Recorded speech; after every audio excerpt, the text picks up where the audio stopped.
مصنوعی ذہانت مشینوں سے ظاہر ہونے والی ذہانت کو مصنوعی ذہانت کہا جاتا ہے۔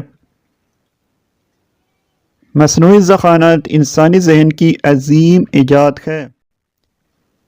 اسے کمپیوٹر سائنس میں مشین لرننگ بھی کہا جاتا ہے۔ یہ مشینوں میں سوچنے اور سیکھنے کی صلاحیت پیدا کرتا ہے۔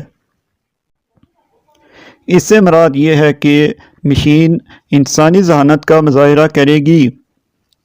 اے آئی کا مقصد انسانوں کی زندگی کو آسان بنانا ہے۔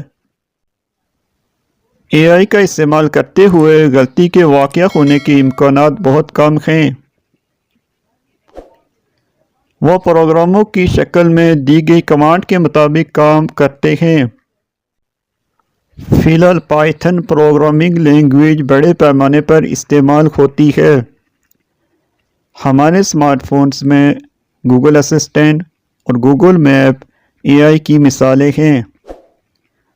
مزید مضامین کی ویڈیوز حاصل کرنے کے لیے ہمارے چینل کو سبسکرائب کیجیے۔ شکریہ۔